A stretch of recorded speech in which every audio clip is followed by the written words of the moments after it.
கிறிஸ்துவில் பிரியமான விசுவாச பிள்ளைகளே, அன்பு சொந்தங்களே, தேவனுடைய பிள்ளைகளே, இங்கிருந்தும் இந்த யூடியூப் மூலமாக எங்கேயோ இருந்தும் இந்த சத்தத்தை கேட்கிற யாவருக்கும் ஆண்டவராகிய இயேசு நாமத்தில் வாழ்த்தை தெரிவித்துக் கொள்கிறேன். கர்த்தர் ஆசீர்வதிப்பாராக. கடந்த வாரம் முழுவதும் கர்த்தருடைய இருதயத்தை குறித்து நான் பார்த்தோம். இருதயம் எப்படிப்பட்டதுன்னு சொல்லி தியானித்தோம். மிகுந்த ஆசீர்வாதம் காணப்பட்டது. இந்த நாளிலும் இயேசு கிறிஸ்துவின் பாடுகளை குறித்து போய் தியானிச்சோம்.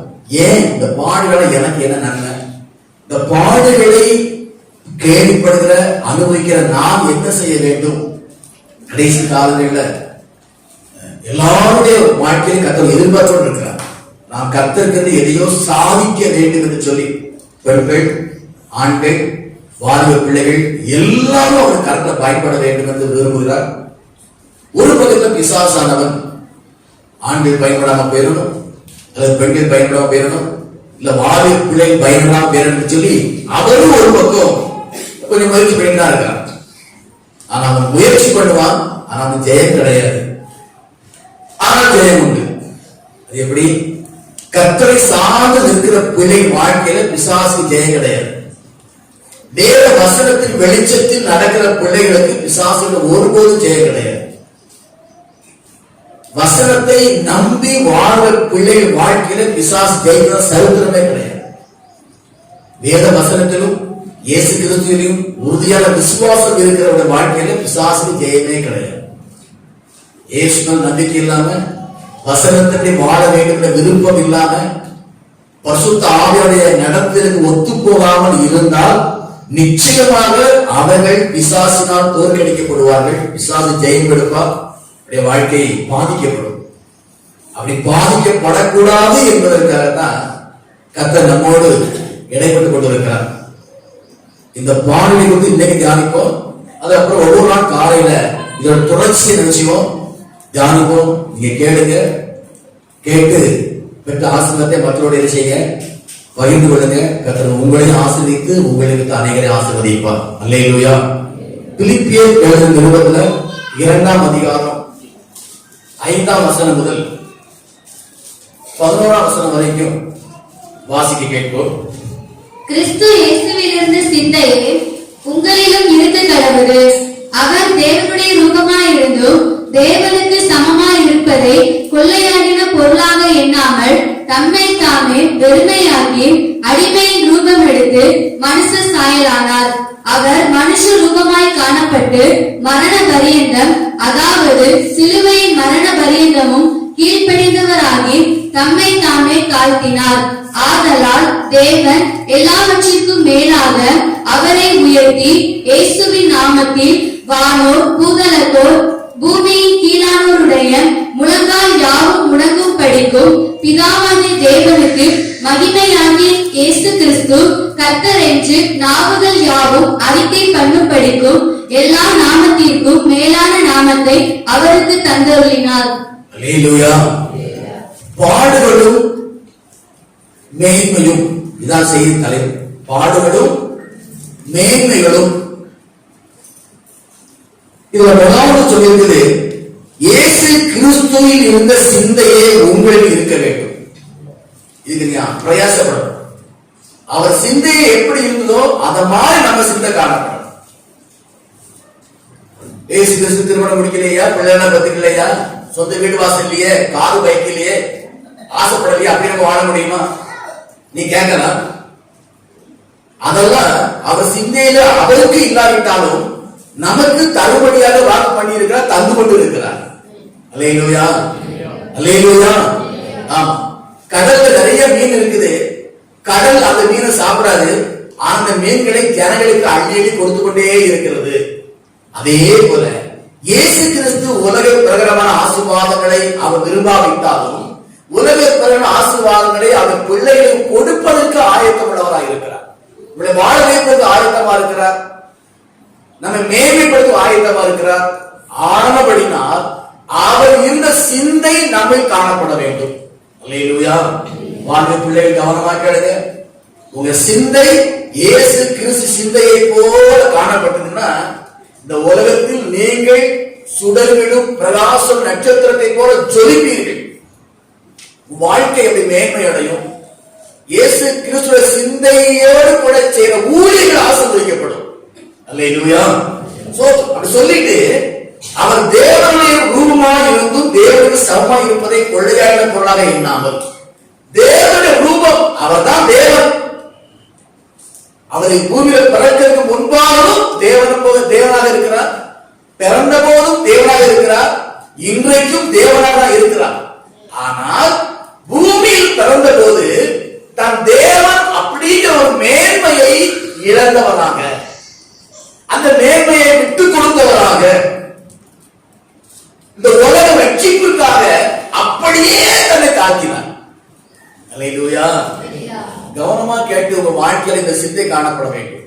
கர்த்தர் விரும்புகிற காரியம்.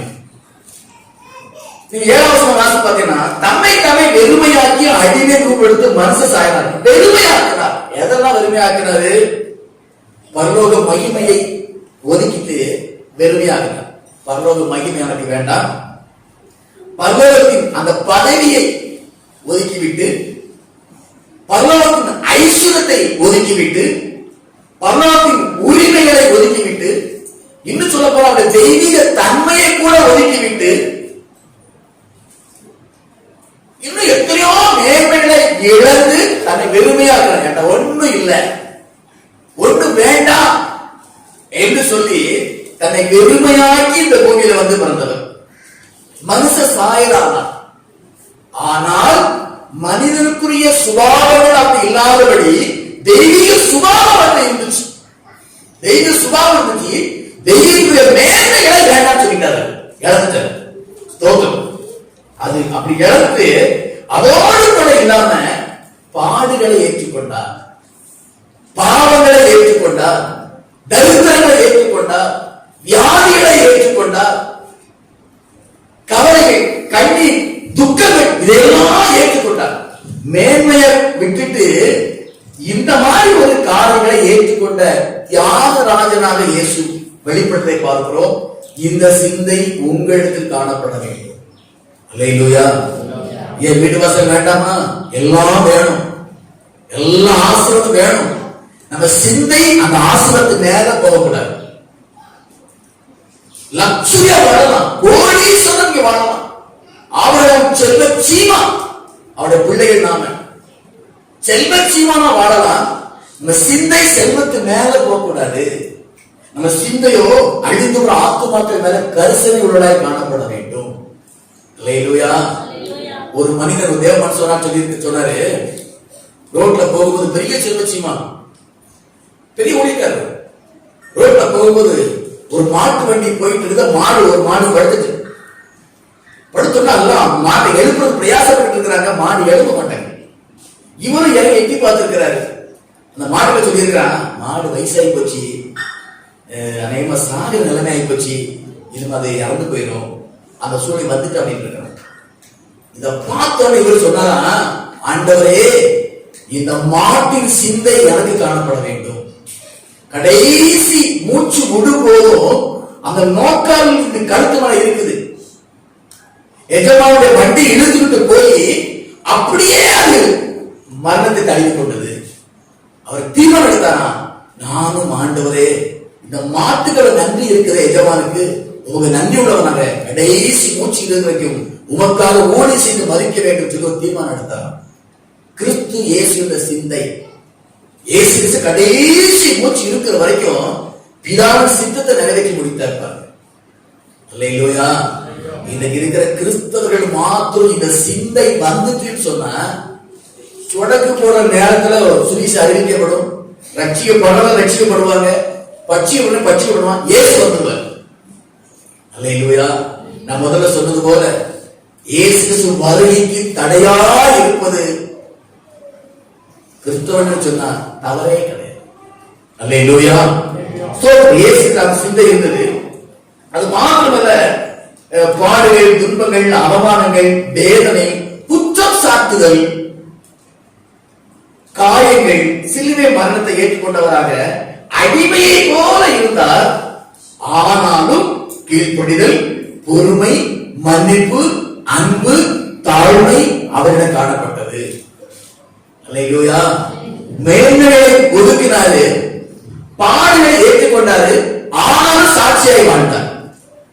இந்த சிந்தை எனக்கு வேணும், நான் ஜெபிக்கிறேன். இந்த சிந்தை உங்களுக்கு காணப்பட வேண்டும், நீங்க தான் ஜெபிக்கணும். அல்லேலூயா. கொஞ்சம் நல்லா யோசிச்சு பாருங்க.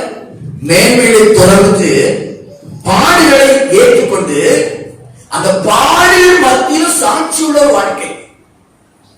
சிலருக்கு ஏதாவது சத்தியத்தை சொன்னா புஷ்குரு கோபம், என்ன பாசிட்டு பேசிட்டாரு. இந்த வேத வசனம் கண்டிப்பதற்காக எழுதப்பட்ட வார்த்தை, ஜனங்களை சீர்திருத்துவதற்காக எழுதப்பட்ட வார்த்தை, பாவத்தை குறித்து, நீதியை குறித்து, நியாயத்தை குறித்து உணர்த்துவதற்காக எழுதப்பட்ட வார்த்தை. இந்த உணர்வு கூட இன்னைக்கு சில கிறிஸ்தவர்கள் கிடையாது. நம்ம மக்கள் பிரச்சனை இல்லை, என்ன சொன்னாலும் தோத்திரம் சொல்லிட்டு போயிருவோம், வருத்தப்பட மாட்டோம். சில ஊழியர் சொல்லுவாங்க, கொஞ்சம் ஒரு சில வசனத்தை காட்டமானதை பேச முடியல, முறைக்கிறாங்க. சபைக்கு வரணுமா வரண்டாமான்னு கேட்கிறாங்க. நீங்க என்ன பாசம் இப்படிலாம் நல்லா பேசுறீங்க? இது பிறந்த போதே இந்த குழந்தை இப்படி வளர்க்கப்பட்ட குழந்தைகள். அல்லேலூயா. பிள்ளையாண்டான நடத்த வேண்டியவள் நடத்து, முதிர்ந்து விடாத சொல்லி இங்க பிள்ளையாண்டானா வந்து குழந்தையா வந்து ரட்சிக்கப்படும் போது இப்படியே வளர்க்கப்பட்டபடியினால நாம் இன்னைக்கு சாட்சியா இருக்கிறோம், தேவனுக்கு மகிமையா இருக்கிறோம், தேவன நாமத்தை மகிமை பெற்ற மக்களை வாழ்ந்து கொண்டு இருக்கிறோம். சத்தியம் உணர்த்தப்படும் போது சந்தோஷமா ஏற்றுக்கொள்கிறோம், திருப்தி கொள்கிறோம். நீங்கள் பாக்கியவான். சபையில தேவனுக்குள்ளே யாரா இருந்தாலும் இந்த அனுபவத்தை கடந்து வர வேண்டும் தான் கர்த்தர் விரும்புகிறார். அல்லேலூயா, அல்லேலூயா. இப்படி வாழ்ந்தபடினா நீங்க 9, 10, 11 வார்த்தை பாத்தீங்கன்னா தேவன் எல்லாவற்றையும் உயர்த்தி இயேசு நாமத்தில் வானோர் பூதனத்தோர் பூமி கிழானுடைய முழங்கால் யாவும் உண்டாகும்படிக்கு பிதாவை தேவனுக்கு மகிமையாக இயேசு கிறிஸ்து கர்த்தர் என்று நாமங்கள் யாவும் அறிக்கைப்படும்படிக்கு எல்லா நாமங்களும் நாமத்தை அவருக்கு கர்த்தரினார் எல்லாவற்றையும் விட மேன்மைப்படுத்தி இருக்கிறார். அல்லேலூயா. மேன்மைகளை துறந்தார், பாடுகளை ஏற்றுக்கொண்டார், சாட்சியாய் வாழ்ந்தார், அந்த மேன்மை மீண்டும் அவர் பெற்றுக்கொண்டார். நீங்க உங்க வாழ்க்கையில இந்த மேன்மையை பெற்றுக்கொள்ள வேண்டும் என்று கர்த்தர் விரும்புகிறார். அல்லேலூயா. ஒவ்வொரு இந்த மேன்மையை அடைவது கர்த்தர் விரும்புகிறார். ரட்சிக்கப்படுவதற்கு அவர் நாமம் மாறாமல் தேவன் நாமம் அறிவிக்கப்படவில்லை. உங்க கிராமத்துல ஒரு ரட்சிக்கப்படணும்னா உங்க மூலமா ரட்சிக்கப்படணும். அல்லேலூயா. மார்க்கு சுவிசேஷம் 2 அதிகாரத்துல இயேசு இந்த வீட்டுல இருக்காரு கேள்விப்பட்டு அநேகர் வந்து கூடியது போல உங்க வீட்டுல இயேசு இருக்கிறார் இந்த உலகம் கேள்விப்பட்டு உங்களை தேடி வந்து சுகமடைவதற்கு, ஆறுவடைவதற்கு, ரட்சிக்கப்படுவதற்கு, சமாதானம் அடைவதற்கு உங்க வீட்டை தேடி வரணும். அப்படி வரக்கூடிய ஒரு அனுமதி வாங்கின்னு சொன்னா கர்த்தர் உங்களை உயர்த்துவார். இந்த இயேசு கிறிஸ்துவ எந்த மேன்மைகளை அற்பமா எண்ணி விட்டு விட்டோமோ, எந்த நன்மைகளை இயேசு கிறிஸ்துவ சுவிசேஷத்துக்காக நாம் அற்பமா விட்டு விட்டோமோ, எந்த பெருமைகளை இயேசு கிறிஸ்துவ விட்டு கொடுத்தோமோ அத்தனையும் 1% விட்டு கொடுத்தா 100% கர்த்தர் நமக்கு திரும்ப தருவார். அல்லேலூயா, அல்லேலூயா. பெருமை உள்ளவருக்கு தேவன் எதிர்த்து நிற்கிறார் சொல்லப்படுகிறது. சில பேர் அறியாமை மக்களை பெருமை வந்துடும்.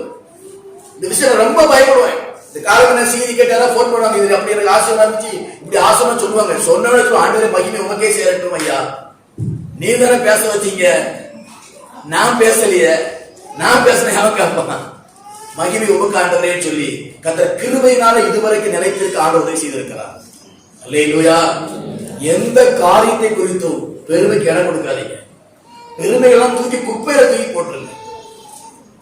அறிவானமா இருக்கலாம், சிலர் அழகா இருக்கலாம், ஞானமா இருக்கலாம், நல்ல ஒரு தாளம் இருக்கலாம், ஒரு நல்ல ஒரு மேன்மையான வாழ்க்கை அமையலாம்.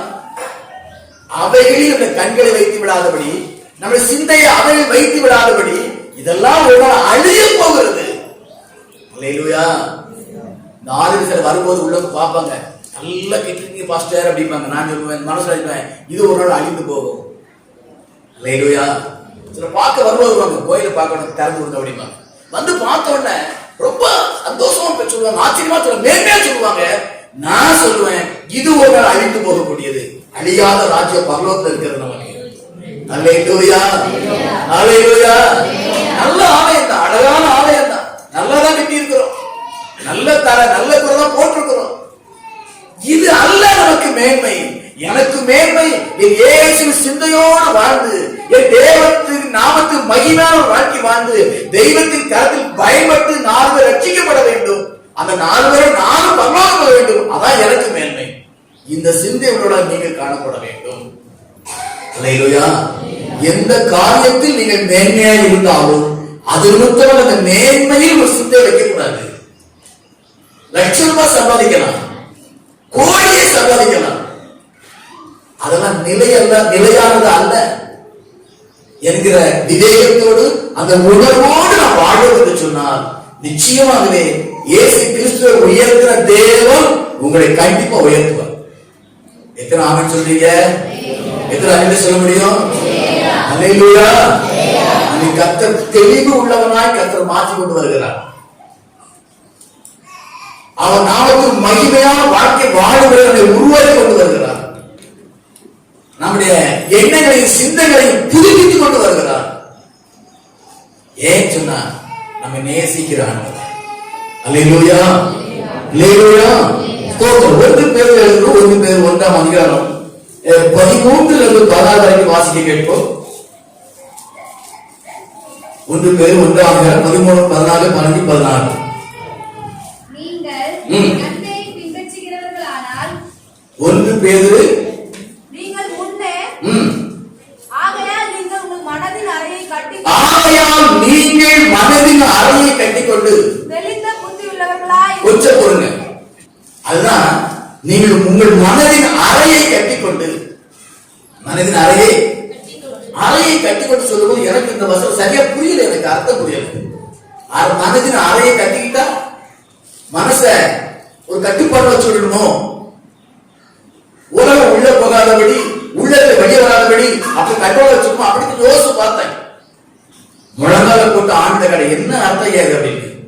அறை கட்டிக்கொள்வது சொன்னால் ஆயத்தப்படுவது. அல்லேலூயா. என்னது? ஆயத்தப்படுவது. வேதாகமத்துல எலியா தன் அறையை கட்டிக் கொள்வான், யோவான் தன் அறையை கட்டிக் கொள்வான், உபவாசம் இருக்கும்போது தன் அறையை கட்டிக் கொள்வார்கள்.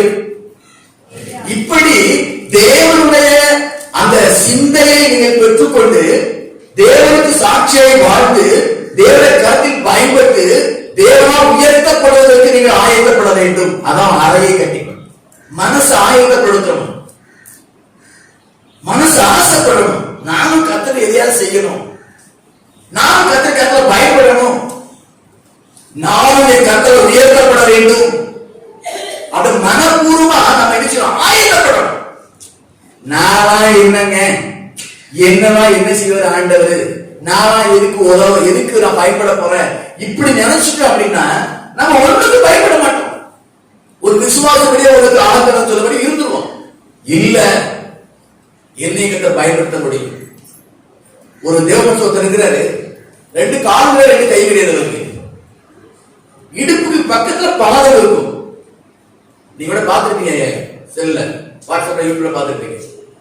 அவர் பாத்தீங்க அப்படின்னா பிறந்த உடனே அவங்க அம்மாவை ரொம்ப வருத்தப்பட்டாங்க. கை இல்ல, கால் இல்ல, இடுப்பு போல பாதம் இருக்குது, இப்படி குழந்தை பார்த்துட்டு சொல்லி ரொம்ப வருத்தப்பட்டு இருக்கிறாங்க.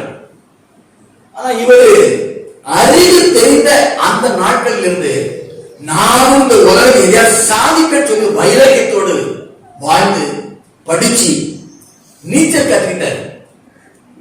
அதுக்கப்புறம் பாத்தீங்கன்னா ரட்சிக்கப்பட்டு தெருவில் நின்று சுவிச அறிவிக்கிற ஒரு மனுஷனை காணப்பட்டாரு. நிறைய பார்த்துட்டீங்க, நீங்க செல்ல பார்த்துட்டீங்க. தெருவில் நின்று கார்பல் சொல்றாரு, டிராக்ஸ் கொடுக்கிறாரு. ஒருவேளை இவருக்கு ஒரு அறிவு ஒரு 5 வயசு 8 வயசு வரும்போது இப்படிலாம் நான் பிறந்துக்கிறனே, அவனை போல கையிலேயே காலிலேயே சொல்லிட்டு ஒருவேளை தன் வாழ்க்கையை முடித்துக் கொண்டிருந்தான், அவனோட கதை முடிஞ்சிருக்கும். அல்லது நான் எதுக்கு பிரோஜனப்பட போறேன், எல்லாரும் பிச்சை எடுத்தா காத்த ஓட்டு சொல்லிட்டு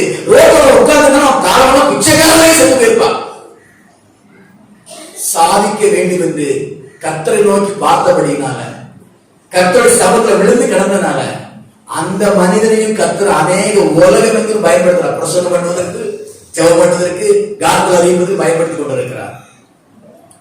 அவரை விட மோசமா அங்க யாருமே கிடையாது. அழகான காது, அழகான கை, அழகான கண்கள், அழகான வாய், அழகான மூக்கு, அழகான காது, அழகா இருக்கிறோம், ஆரோக்கியமா இருக்கிறோம். நாம் இன்னைக்கு தெய்வத்தின் கரத்தில் பயன்படுவதற்கு மனப்பூர்வமாக ஆயத்தப்பட வேண்டும். அதான் மனதின் அறையை கட்டுவது. அல்லேலூயா. மனதின் அறையை கட்டிட்டு அதுக்கப்புறம் தெளிந்த புத்தி செயல்படுவதற்கு மனம் நல்லா ஃப்ரீயா இருக்கணும். அலசடிப்படக்கூடாது. கலைஞர தண்ணிக்குள்ள என்ன இருக்குன்னு தெரியாது. தெளிந்த தண்ணி என்னன்னு தெரியும். தெளிந்த புத்தி சரியா செயல்படும். ரெண்டு இடத்துல கால் வைக்காது. இதை செய்வோமா, அதை செய்வோமா, அங்க போமா, அங்க போமா, இதை படிப்போமா, அதை படிப்போமா. தேவ சமூகத்தில் அமர்ந்து தீர்மானம் எடுத்து தெளிந்த புத்தியோடு செயல்பட வேண்டும். அல்லேலூயா. அதுக்கப்புறம் இயேசு கிறிஸ்து வெளிப்படும் போது உங்களுக்கு அளிக்கப்படும் கிருபையிலே பூரண நம்பிக்கையுள்ளார்கள். கர்த்தர் கிருபையில நம்பிக்கை. கர்த்தர் என்ன பயன்படுத்துவாரியா? கர்த்தர் என்ன ஆசீர்வதிப்பாரு. கர்த்தர் சுகம் தருவாரு.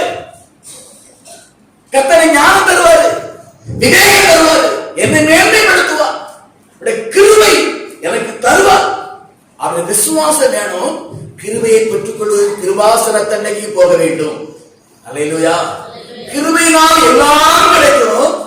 கிருபை இலவசமா கிடைக்காது, நாம தான் பெற்றுக்கொள்ள வேண்டும். அல்லேலூயா. ஆண்டு அறியாதவனுக்கு கிருபை இலவசமா கிடைக்கும். ரட்சிப்பாய கிருபை இலவசமா கிடைக்கும். ரட்சிக்கப்பட்ட தேவனுடைய பிள்ளைகளுக்கு, ஞானஸ்நானத்துக்கு அபிஷேகம் வைத்து கர்த்தர் வளர்ந்த தேவ பிள்ளைகளுக்கு கிருபை இலவசமா கிடைக்காது. அதான் சொல்லியிருக்காரு, காலையிலோ என் கிருபை புதிதா இருக்கும். ஒவ்வொரு நாளும் காலை தேவசம் அவர் வந்து கிருபை வைத்துக் கொள்ளணும். இன்றைக்கோ அந்த கிருபை இன்னைக்கு வண்டி ஓடாது. அல்லேலூயா. என்றைக்கோ அந்த அபிஷேகம் இன்னைக்கு வண்டி ஓடாது. அபிஷேகம் புதுப்பிக்கப்பட வேண்டும். நம்முடைய அறிவு புதுப்பிக்கப்பட வேண்டும். ஒவ்வொரு நாள் புதிய கிருபையை பெற்றுக் கொள்ள வேண்டும். இந்த பெற்றுக்கொள்ள வேண்டும், பெற்றுக்கொண்ட கிருபையில் விசுவாசமாய் காணப்பட வேண்டும். அல்லேலூயா. சரியா புரிஞ்சுட்டீங்கன்னா இயேசு கிறிஸ்துவை உயர்த்தின தேவன் உங்களை உயர்த்துவார். அவருக்கு முன்பாக முழங்கால் முட்டணும் சொன்னா உங்களுக்கு முன்னால முழங்கால் விடணும். அவர் இருந்த இடத்துல ஆயிரக்கணக்கான ஜனம் தேடி வந்தாங்கன்னா இன்னைக்கு உங்களை தேடி வருவாங்க. அல்லேலூயா. அல்லேலூயா. ஆயிரம் வருவாங்களா பாஸ்டர்? நல்ல ஒருத்த வந்தாலே அதுவே பெரிய வெற்றி தான். இயேசு கிறிஸ்து வாழ்நாள்ல சபைகள் கிடையாது, ஊழியர்கள் ரொம்ப கிடையாது. அவர் தான். ஆனா அவன் எங்கெல்லாம் தேடி ஓடினாங்க. நீ கத்த கிருபை எல்லாரும் சபைகள் இருக்குது, எல்லாரும் ஊழியர் இருக்கிறாங்க, எல்லாரும் விசுவாசி இருக்கிறாங்க. உங்களை தேடி 1000 வரட்டாலும் உங்க வீட்டை தேடி ஒருவராக வீட்டை தேடி வரணும். அல்லேலூயா. விசுவாசமா செயல்பட்டு நடக்கும். ஸ்தோத்திரம். அதுக்கப்புறம் நீங்கள் முன்னே உங்கள் அறியாமல் கொண்டு இச்சையின்படி நடவாமல் கீழ்ப்பட பிள்ளையா இருந்து, இச்சையின்படி நடவாமல் சொன்னவங்கள நம்மளுக்கு கண்ட ஆசீர்வாதத்துல நம்ம இருக்கிற காரியங்கள்ல நம்ம அதை பெருமைப்படக்கூடாது. அது இச்சை வரக்கூடாது. இச்சையினாலதான் அதை முதல்ல ஏவாள் விழுந்தார். இச்சையினால்தான் தாவீது விழுந்தாரு. இச்சையினால்தான் அநேக ஊழியர்கள் விழுந்து போனாங்க. இச்சையினால அநேக விசுவாசம் விழுந்து போனாங்க. இச்சை இருக்கக்கூடாது. இச்சை என்பது ஆசை, அது ஒரு பகுதி. ஆசை அப்படிங்கிறது தேவனுக்கு பிரியமான காரியத்தை விரும்புவது ஆசை. தேவனுக்கு பிரியமில்லாத காரணம் ஆசைப்படுறது இச்சை.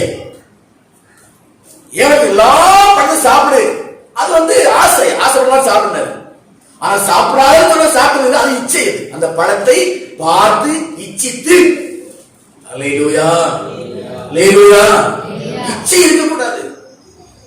ஒரு மனுஷன் மேல இச்சை வைக்கக்கூடாது. வாழ்வில் ரொம்ப கவனமா இருக்கணும். பெற்றோர்கள் பார்த்து ஒரு வரனை ஏற்பாடு பண்ற வரைக்கும் கையை வாயை கண்ணை பொத்திக்கிட்டு இருக்கணும். இல்லையா? கொஞ்சம் நான் ஃப்ரீயா பேசுறேன், ஒன்றும் பிரச்சனை இல்லை, நல்ல காரியம் தானே. நீங்களாகவே உன்னை பார்த்து ஆசைப்பட்டீங்கன்னா இச்சை அது நன்மையாக முடியும், தீமையாக முடியும். பெற்றோர்கள் ரொம்ப கவனமா இருக்கணும். இச்சைக்கு இடம் கொடுக்க கூடாது. தேவ வசனத்துக்கு புறம்பான எதுவா இருந்தால் அது குப்பையா நினைக்கணும். கர்த்தர் வெறுக்கிற காலம் எத்தனை கோடியா இருந்தாலும் அந்த குப்பையா நினைப்பது நம்ம சிந்தை ஆயத்தப்படுத்தணும். கர்த்தர் வெறுக்கிற எந்த மேன்மைகளையும் நம்ம கடைபிடிக்க கூடாது. அது நமக்கு மேன்மை கொண்டு வரலாம், பெருமை கொண்டு வரலாம், உயர்வை கொண்டு வரலாம். கர்த்தர் விரும்பாத எல்லாமே குப்பை தான். அல்லேலூயா, அல்லேலூயா. வாழ்க்கையில் இச்சைக்கு இடம் கொடுக்காதீங்க. அசிங்கமான ஆசைக்கு இடம் கொடுக்காதீங்க. கர்த்தர் உங்களை மேன்மைப்படுத்துவார். அல்லேலூயா. நீங்கள் முன்னே உங்கள் அறியாமையினால் கொண்ட இச்சை, முன்னே ரட்சிகளுக்கு முன்பாக அறியாமையினால் இச்சையோடு வாழ்ந்தோம். பார்த்ததெல்லாம் ஆசைப்பட்டோம். இத மாதிரி இத மாதிரி இத மாதிரி இத மாதிரி வாழ்வோம், இவங்கள போல வாழ்வோம், அவங்கள போல வாழ்வோம், இப்படி எல்லாம் வாழும், இப்படி எல்லாம் அறியாத காலம் அது. அந்த நாட்களுடைய இச்சையை விட்டு தூர எடுத்து விட்டு கீழ்ப்படுகிற பிள்ளைகளாய், சொல்லுங்க, கீழ்ப்படுகிற பிள்ளைகளாய். இந்த பெற்றோருக்கு நீ கீழ்ப்படியணும். படிக்கிற இடத்துல உங்க ஆசிரியர் கீழ்ப்படியணும். வேலை செய்யற இடத்துல உங்க எஜமான கீழ்ப்படியணும். மொத்தமா கர்த்தருக்கு கீழ்ப்படியணும். அல்லேலூயா. கீழ்ப்படுகிற பிள்ளை இருந்து உங்களை அழைத்தவர் பரிசுத்தராய் இருக்கிறது போல நீங்கள் நடக்க எல்லாருக்கும் பரிசுத்தராய் காணப்படுங்கள். அல்லேலூயா. நடக்கை, பார்வை, பேச்சு,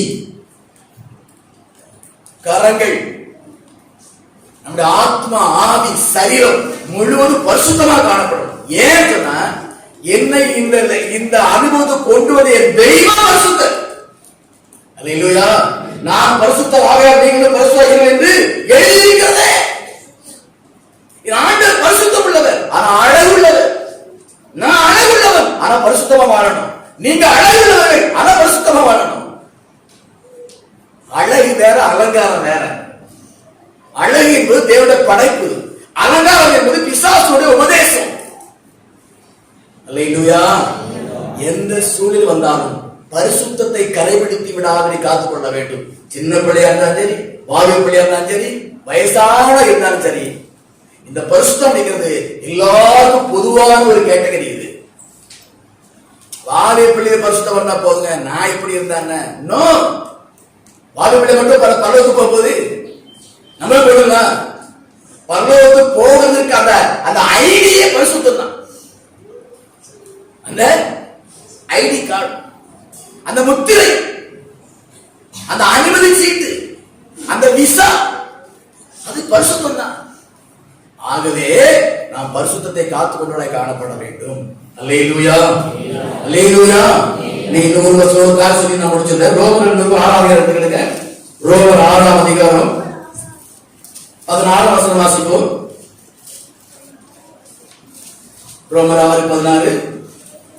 மரணத்துக்கு ஏதுவான பாவத்துக்கானாலும் நீதிக்கு ஏதுவான மரணத்துக்கு ஏதுவான பாவமானாலும், நீதிக்கு ஏதுவான கீழ்ப்படிதலுக்கானாலும், மரணத்துக்கு ஏதுவான பாவத்துக்கு ஆனாலும், நீதிக்கு ஏதுவான கீழ்ப்படிதலுக்கானாலும், நீதிக்கு ஏற்ற நீதிக்கு ஏதுவான கீழ்ப்படிதல் ஆனாலும். நல்ல கவனிக்கணும். மரணத்துக்கு ஏதுவான பாவங்கள் பாவத்துக்கு ஆனாலும். பாவம் எது கொண்டு போகுது? மரணம். எந்த மரணம்? இரண்டாம் மரணம், நரகம். அப்போ மரணத்துக்கு ஏதுவான பாவத்துக்கு ஆனாலும், நீதிக்கு ஏதுவான கீழ்ப்படுதலுக்கு ஆனாலும், எதற்கு கீழ்ப்படிபடி உங்களை அடிமையாக ஒப்புக் கொடுக்கிறீர்களோ அதற்கே கீழ்ப்படியில் அடிமையாக இருக்கிறீர்கள் என்று அறிவீர்களா? ஐயா, நம்ம கையில இருக்கு சாதி. மரணத்துக்கு ஏதுவான பாவ வாழ்க்கை வாழ்ந்தாலும் வாழலாம், பரலோகத்துக்கு ஏதுவான பரிசுத்த வாழ்க்கை வாழலாம் வாழலாம். இல்ல யாரும் உங்க கையை பிடிக்க மாட்டாங்க. கர்த்தர் கையை பிடிக்க மாட்டாங்க. உணர்த்துவார், சொல்லுவார், வெளிப்படுத்துவார். அதோட முடிஞ்சது. தம்பி இங்க வா, சட்டை இழுக்க மாட்டாரு. ஒரு உணர்வு வரும். இங்க போற இது பாவ காரியம், இங்க உட்கார இது பாவ காரியம், இதை செய்கிறேன் இது பாவ காரியம். உணர்வு மட்டும் தான் கர்த்தர் கொடுப்பார் ஒழிய நம்ம கழுத்தை பிடிச்சு இழுத்துட்டு வர மாட்டார். அல்லேலூயா, அல்லேலூயா, ஸ்தோத்திரம். நாம எதுக்கு கீழ்ப்படுகிறோமோ அதுக்கு நீங்க அடிமைகள். பாவத்துக்கு கீழ்ப்படிஞ்சா பாவத்துக்கு அடிமை, பாவத்துக்கு அதிபதி பிசாசு. பரிசுத்தத்துக்கு கீழ்ப்படிஞ்சா பரிசுத்தத்துக்கு அடிமை, பரிசுத்தத்துக்கு அதிபதி இயேசு. அல்லேலூயா. யாருக்கு நாம் அடிமையா இருக்கிறோம்? யாரை பின்பற்றி போகிறோம்? யாரை நேசிக்கிறோம்? யாரை கனப்படுத்துறோம்? யாரை உயர்த்துறோம்? யாருடைய சிந்தை நமக்கு இருக்கிறது? ரொம்ப கொஞ்சம் நல்லா ஆராய்ந்து பார்க்க வேண்டும். ஸ்தோத்திரம். அதுக்கப்புறம் முன்னே நீங்கள் பாவத்துக்கு அடிமைகளாக இருந்தும், முன்னே உலகத்துல இயேசு கிறிஸ்து தவிர எல்லாம் இருந்த விஷயம். முன்னே நாம் பாவத்துக்கு அடிமையா இருந்தும் இப்பொழுது உங்களுக்கு ஒப்புவிக்கப்பட்ட உபதேச சட்டத்திற்கு நீங்கள் மனப்பூர்வமாக கீழ்ப்படுவதனாலே தேவனுக்கு ஸ்தோத்திரம். அன்றைக்கு பாவத்துக்கு அடிமையா இருந்த, இன்றைக்கு ஒப்புவிக்கப்பட்ட உபதேச சட்டத்திற்கு மனப்பூர்வமாய் கீழ்ப்படுவதனால ஸ்தோத்திரம். எத்தனை பேர் கீழ்ப்படுங்களோ கர்த்தருக்கு தான் தெரியும். உபதேச சட்டம், இதெல்லாம் சட்டத்தை மீறக்கூடாது. அது மாத்திரம் இல்ல, இந்த செய்தி எல்லாம் ஏற்கனவே அங்க பதிவாக இருக்குது, மாற்றி வாக்காட முடியாது. பரலோகத்தில் எழுதப்படுற காரியங்கள் எவரும் மாற்றி அமைக்க முடியாது. அல்லேலூயா, அல்லேலூயா. உபதேச சட்டத்துக்கு நீங்கள் மனப்பூர்வமாக கீழ்ப்படிந்தபடினால் தேவனுக்கு ஸ்தோத்திரம் என்று சொல்லி அன்னைக்கு பவுல் சொல்லி இருக்கிறார். நாமும் இப்படி சொல்வதற்கு நீங்க ஒரு வாய்ப்பை கொடுக்கணும். என் விசுவாச பிள்ளைகள், சத்தியத்தோட பிள்ளைகள், இந்த உபதேசம் கீழ்ப்படிந்தபடியால் அதை நாம் காணணும், கண்டு ஆண்டவரே அவனுக்கு ஸ்தோத்திரம் நான் சொல்லுங்க ஒரு வாய்ப்பை நீங்க தரணும், உங்க பிள்ளைகள் தரணும். அதை விட பெரிய பாக்கி இந்த உலகம் வேற என்ன இருக்கும்? எங்க சபை விசுவாசி நான் பண்ற உபதேசத்துக்கு கீழ்படுத்தி இருக்கிறாங்க. இதை பார்க்க முடியுமான்னு எனக்கு ஒரு ஏக்கம் இருக்கு. இந்த காரியத்துல கதை ஸ்தோத்திரம் பண்ண வாய்ப்பு இருக்குமான்னு எனக்கு ஒரு ஏக்கம் இருக்கு. இன்னொரு பக்கம் பயமும் இருக்கு, வாய்ப்பு கிடைக்குமா? ஏன்னா ஒரு சிலர் அவர் என்ன பிரசங்கம் பண்ணாங்க, நமக்கு என்ன பிரசங்கம் பண்றது அவர் மேல, அவர் பிரசங்கம் பண்ணுவார், நம்ம கேட்க உட்கார்ந்து அப்படியே முடிஞ்ச உடனே டக்குன்னு ஆமை அலையில போட்டு தோற்று போயிட்டே இருக்கு. நம்ம சுவாரியா பார்க்கணுமா? அப்படிப்பட்ட ஜனங்களாக ஒருவரும் கூட இருக்கக்கூடாதுன்னு சொல்லி பரலோகம் விரும்புறது, இயேசு விரும்புகிறார், நானும் அதான் விரும்புறேன். இந்த வாய்ப்பை நீங்க தான் கொடுக்கணும். இந்த வாய்ப்பை பிள்ளைகளாக நீங்க தான் கொடுக்கணும். வாசத்தை சொன்னாங்க, நான் கீழ்படுத்திட்டேன். வாச சொன்னாங்க, நான் அதை கைவிட்டுட்டேன். வாச சொன்னாங்க, வேதத்தின்படி சொன்னாங்க, நான் வெறுத்துட்டேன். வாச சொன்ன சத்தியத்தை சாட்சிய வாழ்ந்துட்டு இருக்கிறேன். அப்படி சொல்லுகிற சபை மக்களை பார்க்கிறத விட ஒரு ஊழியக்காரருக்கு வேற மேன்மை உலகத்துல ஒண்ணுமே கிடையாது. சொத்து சுகம் பில்டிங் எல்லாம் வேற. நான் இப்படி சொல்லுறேன், ஒரு தாய் தவறு மேன்மை என்னது? என் பிள்ளைகள் எனக்கு பிரியமா வாழ்றாங்க. இப்படி ஒரு பெற்றோர் சொல்றதை காட்ட அவனுக்கு பெரிய பொக்கிஷன் வாழ்க்கை ஒண்ணுமே கிடையாது. ஏன்ட்ட கேட்க, அல்லேலூயா. என் பிள்ளைகள் எனக்கு சாட்சியா இருக்கிறாங்க, என் பிள்ளைகள் எனக்கு உண்மையா இருக்கிறாங்க, என் பிள்ளைகள் நன்றியா இருக்கிறாங்க, என் பிள்ளைகள் ஒழுக்கமா இருக்கிறாங்க, என் பிள்ளைகள் எனக்கு பெருமை சேர்த்து கொண்டு இருக்கிறாங்க. இதை ஒரு பெற்றோர் சொல்லக்கூடிய அளவுக்கு வாய்ப்பு இருந்ததுன்னா அந்த பெற்றோர் நாங்கள் கொடுத்து வச்ச பெற்றோர். வேற உலகத்துல இதை விட பெரிய மேன்மை ஏண்ட கேட்டா வேற ஒண்ணு கிடையாது. எத்தனை பெற்றோர் ரத்த கண்ணி வடிக்கிறாங்க தெரியுமா? நான் சொல்லி கிறிஸ்தவ உலகத்துல சொல்லலாம், கேட்க மாட்டாங்க, பாஸ்டர் ஏற்றுக்கொள்ள மாட்டாங்க, சொன்னா முறைச்சி பாக்குதுங்க, சொன்னா சாப்பிட மாட்டேன்னு சொல்லுது, சொன்னா குடிக்க மாட்டேன்னு சொல்லுது.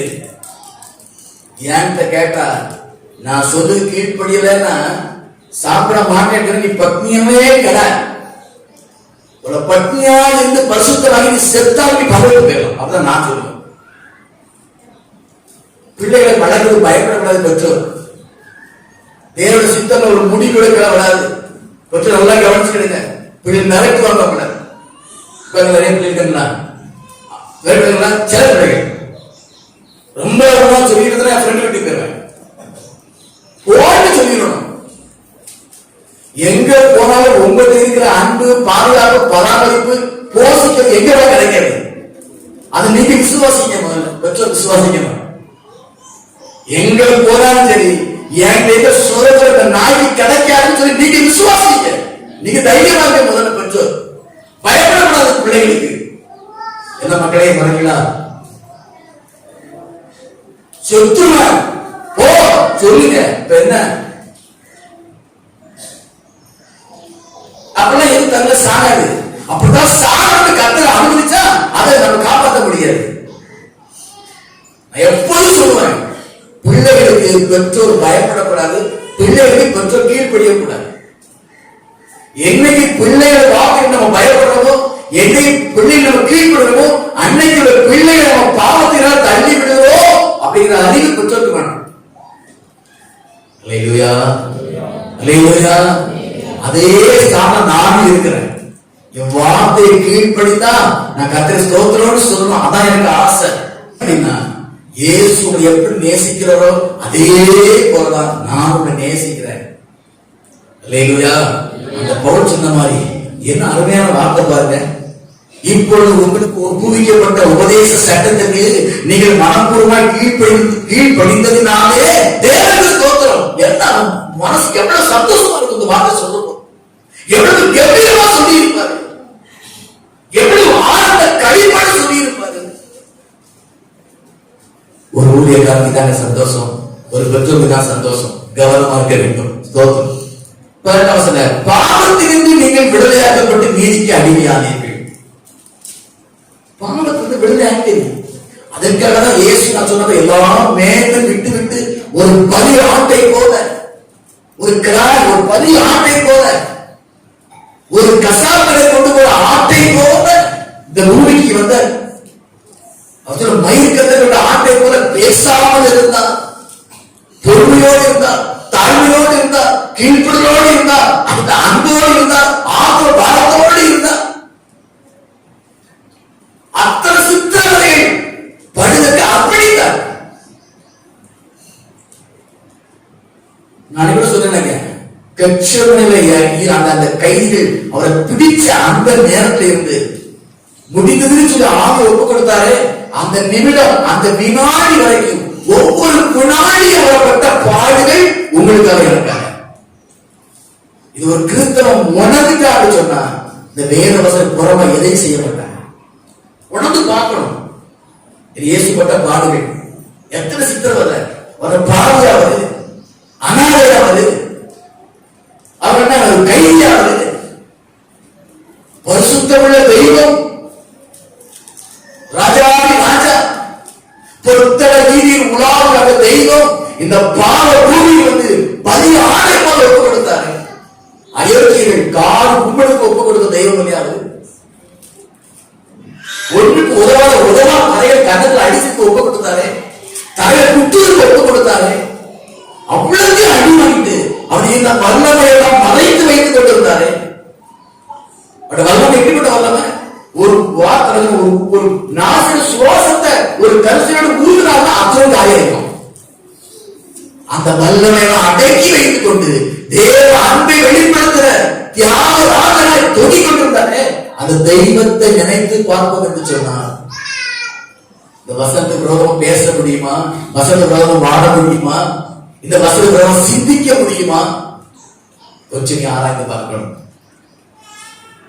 பாவத்திலிருந்து விடுதலையாக்கப்பட்டு நீதிக்கு அடிமையாக இருக்கிறீர்கள். உங்கள் மாம்ச பலவீனத்திற்கும் மனுஷர் பேசுகிற பிரகடனமாய் பேசுகிறேன். பேசுறாரு பவுல் பரிசுத்த உதவியோடு கூட. உங்கள் மாம்ச பலவீனத்திற்கும் மனுஷர் பேசுகிற பிரகடனம் பேசுகிறேன். அக்கிரமத்தை நடப்பிக்கும்படி நீங்கள் முன்னே நீங்கள் உங்கள் அவைகளை அசுத்தத்திற்கும் அக்கிரமத்துக்கும் அடிமையாக ஒப்பு கொடுத்திருக்கிறார். அவைகளை கூட அசுத்து ஒப்பு கொடுத்தோம். அவைகள் சகித்த அசுத்தத்துக்கு ஒப்பு கொடுத்தோம். இப்பொழுது ரொம்ப அழகா கம்பேர் பண்ணி பேசுறாரு. அதான் சொல்லாரு, நீங்க பலவீனமா இருக்கிறதால மனுஷன் பேசுற மாதிரி பேசுற, நீ புரிஞ்சுக்கிற மாதிரி பேசுற, உன் சிந்தையில படுமாறி பேசுற.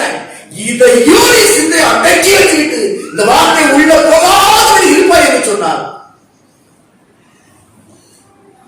உங்களை குறித்து நியாயத்தின் கொடுப்பதற்கு நான் தகுதியற்றவன், அவரை பார்த்துக் கொள்வார். அக்கிரமத்தில் அடிமைப்படுத்துவது இப்பொழுது பரிசுத்தமான நடப்பிக்கும்படி உங்கள் அவயங்களை நீதிக்கு அடிமையை ஒப்புக் கொடுங்க. அவயங்களை ஒப்புக் கொடு. ஒரு சரீர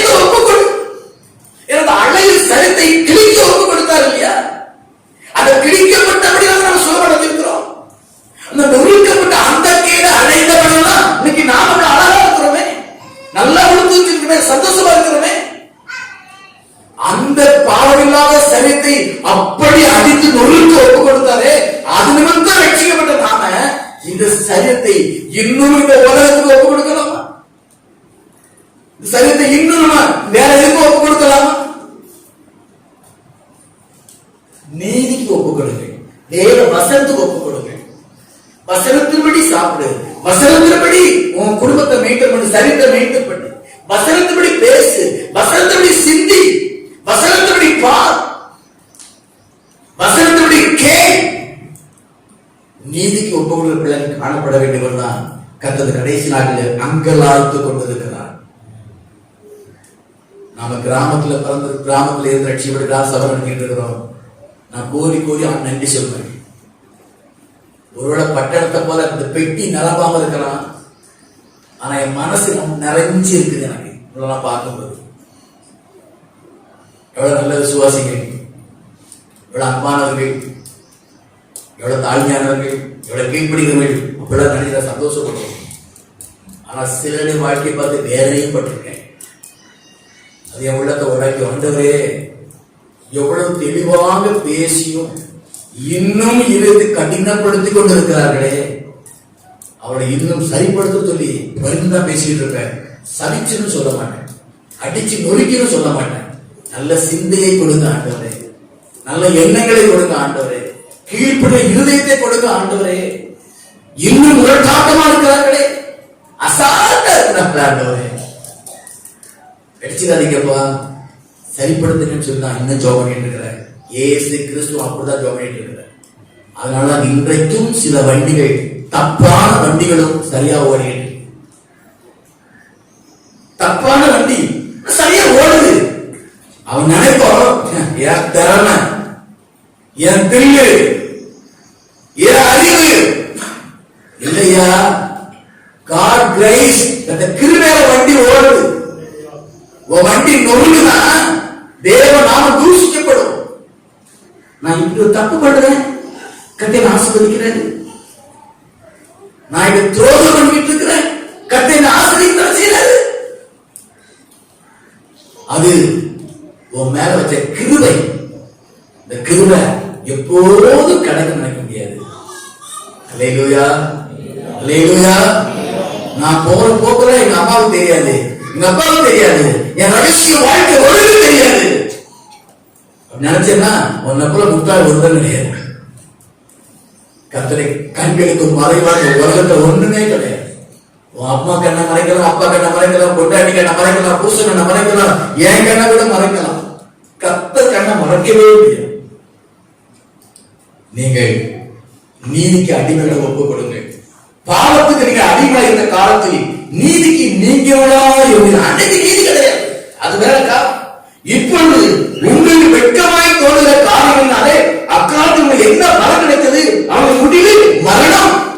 நான் என் பழைய வாழ்க்கை நினைச்சு பார்த்தா வெட்கமா இருக்கு எனக்கு. இப்படிலாம் வாழ்ந்துருக்கிறவன், இப்படிலாம் வாழ்ந்துருக்கிறவன் சொல்லிட்டு அடுத்த நிமிஷம் என்னையும் நேசித்தீர் ஆண்டவரே, என்னையும் நேசித்தீர் ஆண்டவரே. ஒரு % கூட நல்ல வாழ்க்கை வாழலனா, என்னை நேசித்து, என்னை ரட்சித்து, என் பாவத்தை மன்னிச்சு, எனக்கு ஞானம் கொடுத்து, எனக்கு அறிவு கொடுத்து, அபிஷேகம் கொடுத்து உரிய காரணங்களை பயன்படுத்தி இருக்கிற ஆண்டவரேன்னு சொல்லி ஒரு கோரிக்கையா நன்றி சொல்லுவேன். நான் ஒரு நல்ல ஒரு ஆள் சொல்றேன், ஒரு நாளைக்கு ஒரு முறையாவது கடந்த பாதை நினைச்சுப்பாங்க. அதை நினைச்சீங்கன்னா வெக்கமா இருக்கும், இருப்பா இருக்காதா? இது இந்த கடந்து வந்த பாதை, நான் வெட்கப்படக்கூடிய பாதை, நான் வெட்கப்படுற வாழ்க்கை, ஒரு அறிவு, ஒரு உணர்வு நமக்கு வந்துட்டு அப்படின்னா தலை துண்டா போனாலும் சரி அந்த பாவத்தை செய்ய மாட்டோம். அல்லேலூயா, அல்லேலூயா, அல்லேலூயா. அந்த பாவத்தை மீண்டும் மீண்டும் செய்து நான் வாழ்ந்ததை விட அந்த பாவத்தை செய்யாமல் மகிழ்ந்து சொல்லி அர்ப்பணிப்போடு இருப்பாங்க. அப்படிப்பட்ட ஆட்களை கர்த்தரை உருவாக்கிட்டு இருக்கிறாரு, அப்படிப்பட்ட ஆட்களை தேடிட்டு இருக்கிறாரு. அல்லேலூயா, ஸ்தோத்திரம். அப்படி முடிவு ஒரு ரட்சிக்கப்படாம செத்து இருந்தோம்னா, ரட்சிக்கப்பட ஆண்டவங்க என்ன நலமா இருக்கும்? என்ன நலமா இருக்கும்? மரணம் இருந்தா மரணம். இப்பொழுது நீங்கள் பாவத்திற்கு விலகாக்கப்பட்டு தேவனுக்கு அடிமைகளானதால் பரிசுத்தமாக்குவதற்கு கிடைக்கும் பலன் முடிவு நித்திய ஜீவன். அல்லேலூயா, அல்லேலூயா. இது ஏதோ பாஸ்ட் பிரசங்களோட கடமை என்று சொல்லி நீங்க எடுத்துக்கொள்ளாதபடி கர்த்தர் எனக்கு நினைவுறுத்த வார்த்தையை நீங்க எடுத்துக்கொள்ளணும். நான் ரொம்ப வார்த்தையோடு என்னை குறித்து சந்தோஷமா சொல்றேன், உங்களுக்கு நான் சந்தோஷமா சொல்றேன். இன்றைக்கு கர்த்தர் எனக்காக என்ன பேசுவார், என்ன பேசி இருக்கிறார், நான் என்ன செய்ய வேண்டும், இந்த தீர்மானம் இருந்தீங்கன்னு சொன்னா இயேசுவை உயர்த்தின தேவன் உங்களை உயர்த்தவே உயர்த்துவார். பின்வாங்கி போவனுடைய ஆசீர்வாதம் நிலைத்திருப்பவனுக்கு கொத்துவார் ஆண்டவர். உங்களுக்கு தான் ஆயுதம் பிடிச்சிருப்பாரு. ஒரு வீடா இருக்கலாம், ஒரு வாகனமா இருக்கலாம், ஏதோ ஒரு ஆசீர்வாதம் வச்சிருக்கலாம். நீங்க சரியா இருப்பீங்கன்னு சொல்லி உங்களுக்கு தான் ஆயத்தம் வச்சிருப்பாரு. அந்த தகுதியை ஒரு மனசு இழப்பாருன்னு சொன்னால் போராடி பார்ப்பாரு, உணர்த்தி பார்ப்பாரு, தட்டி பார்ப்பாரு, இல்லைன்னு சொன்னா வெட்டுவாரு. அந்த ஆசீர்வாதம் பின்னால் ஒரு வருவானே அப்பாவியா அவனுக்கு கிடைக்காது, அவன் வாங்கி போயிருவான். உனக்கு ஆயத்தப்படப்பட்ட ஆசீர்வாதம் அவன் கொண்டு போயிருவான். இப்பொழுது நீங்கள் பாவத்தில் விடுதலைப்பட்டு தேவனுக்கு அடிமைகள் ஆனால் பரிசுத்தமானது உங்களுக்கு கிடைக்கும் பலன், இதன் முடிவு நித்திய ஜீவன். வழங்கல் கொடுமா. ஆண்டவரே எவ்வளவு நல்லது. நீங்கள் வாழ்க்கை சித்திரத்தை திரைப்படமோ நீங்கள் முன்பாக காட்டிக் கொண்டிருக்கிறப்பா,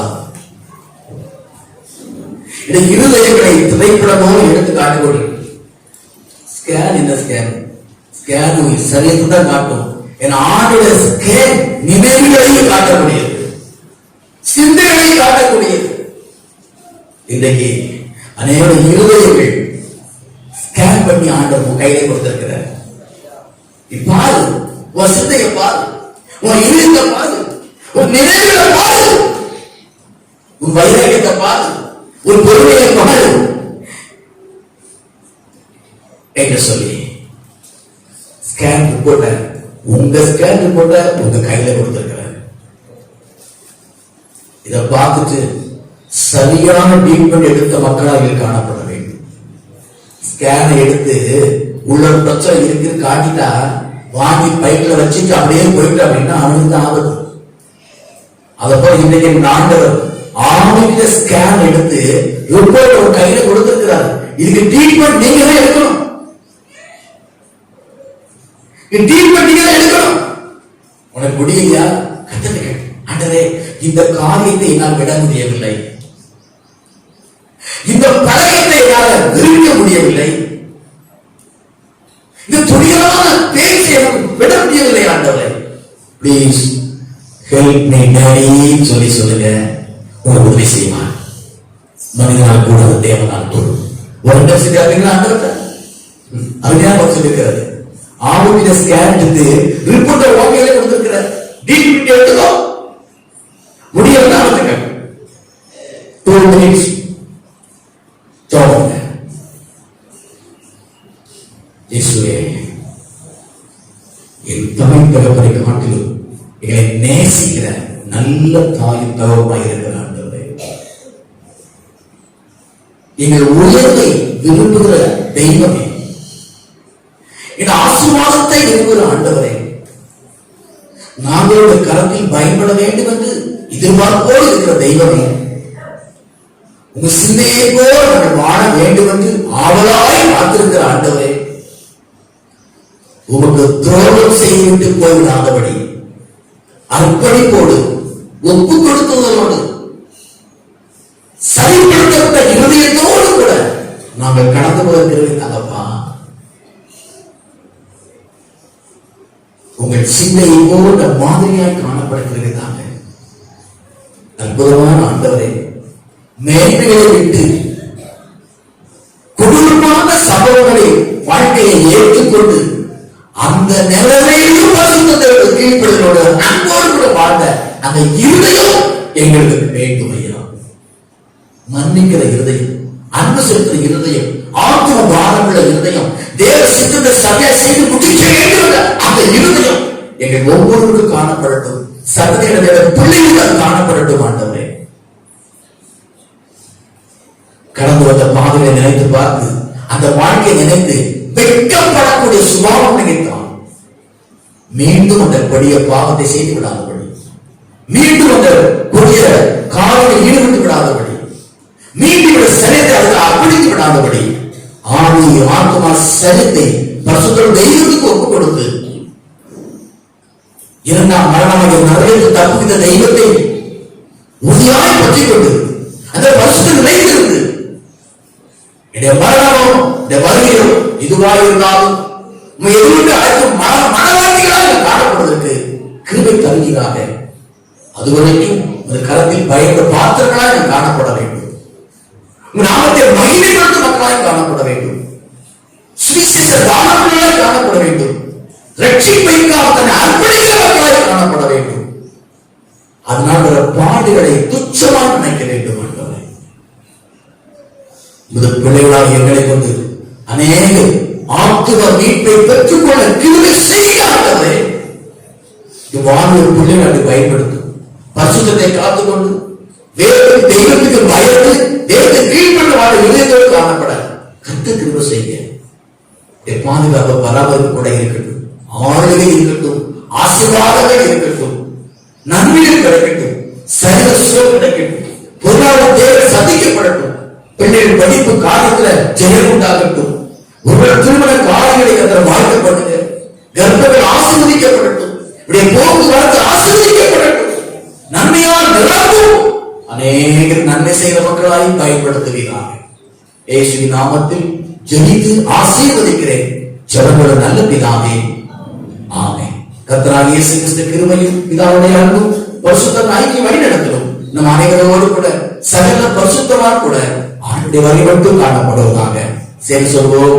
என் ஆத்துமாவே கர்த்தரை ஸ்தோத்திரி, என் முழுவதுமே பரிசுத்த நாமத்தை ஸ்தோத்திரி, என் ஆத்துமாவே கர்த்தரை ஸ்தோத்திரி, அவர் செய்த சகல உபகாரங்களையும் மறவாதே. ஆமென். அல்லேலூயா, அல்லேலூயா, அல்லேலூயா. கர்த்தர் ஆசீர்வதிப்பாராக. இந்த செய்தி நமக்கு 338வது செய்தி. இதை தொடர்ந்த செய்தி ஒரு நாள் காலையில வரும். கேட்டு பயன்பெறுங்கள், ஆசீர்வதிகள், கர்த்தர் நாமத்தை மேம்படுத்துங்கள். கர்த்தர் ஆசீர்வதிப்பாராக. ஆமென். அல்லேலூயா. ஸ்தோத்திரம்.